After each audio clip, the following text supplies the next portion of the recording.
Congress party senior నాయకులు మహేశ్వర నియోజకవర్గ దీప భాస్కర్ రెడ్డి గారు ప్రస్తుతం మనతో పాటు ఉన్నారు.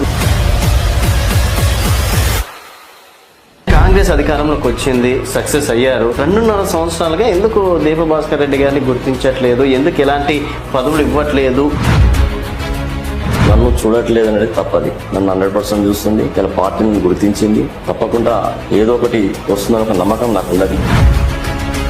దీప భాస్కర్ రెడ్డి గారికి పై స్థాయి నుంచి ఎవరు అంత సహకారం అందించకనే ఇంకా ఈ విధంగానే మిగిలిపోతున్నారు.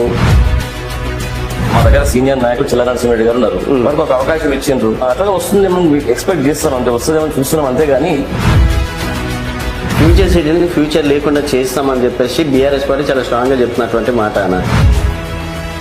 అంటే వాళ్ళకి ఫ్యూచర్ లేదు కాబట్టి ఫ్యూచర్ సిటీ లేదని చెప్తున్నారు.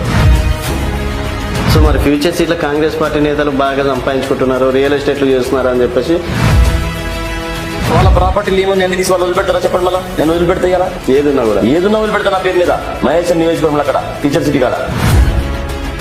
మరి రైతులు ఎందుకని అంత యాంటీగా ఉన్నారు? రైతులు ఎందుకు బయటకు వస్తున్నారు, ఎందుకు ధర్నాలు చేస్తున్నారు? రైతు ఎవరు బాధపడతలేదు, మీరు చెప్తున్నారు బాధపడుతున్నారు అన్నారు. ఫార్మసిటీ రైతులు మా ఛానల్కి వచ్చేసి ధర్నాలు చేయడం అనేది జరిగిందన్న. మేమే ఒక 6 నెలల ముందు. నేనైతే నమ్మను బదరి చూస్తుంటా. ఎందుకు హైదరాబాద్ సికింద్రాబాద్ని డెవలప్ చేస్తలేరు, అక్కడ ఉన్నటువంటి చెత్త తీస్తలేరు, లైట్లు లేవు, ఎన్ని సమస్యలు హైదరాబాద్లో సికింద్రాబాద్లో పెట్టుకొని ఫ్యూచర్ సిటీ అని చెప్పేసి. ఆ ఫ్యూచర్ సిటీ వల్ల ఈ రోజు సికింద్రాబాద్, హైదరాబాద్ ప్లస్ రంగారెడ్డి జిల్లా పరిసర ప్రాంతాలకు కూడా రద్దీ తగ్గించాలి. రోజుకు జనాభా పెరుగుతుంది కాబట్టి ఈ ఫ్యూచర్ సిటీని తీసుకురావడం జరిగింది. ఫ్యూచర్ సిటీ వల్ల రేపు మహేశ్వరంలో కాంగ్రెస్ పార్టీ జెండా ఎగురుతుంది అనుకోవచ్చు. నాట్ ఓన్లీ మహేశ్వరం కాన్స్టిట్యూన్సీ, మా ప్రభుత్వం ఇంకా 2.5 years ఉన్నది. రాబోయే ప్రభుత్వం కూడా మా రేవంత్ రెడ్డి గారు కాంగ్రెస్ ప్రభుత్వం అని చెప్తారు.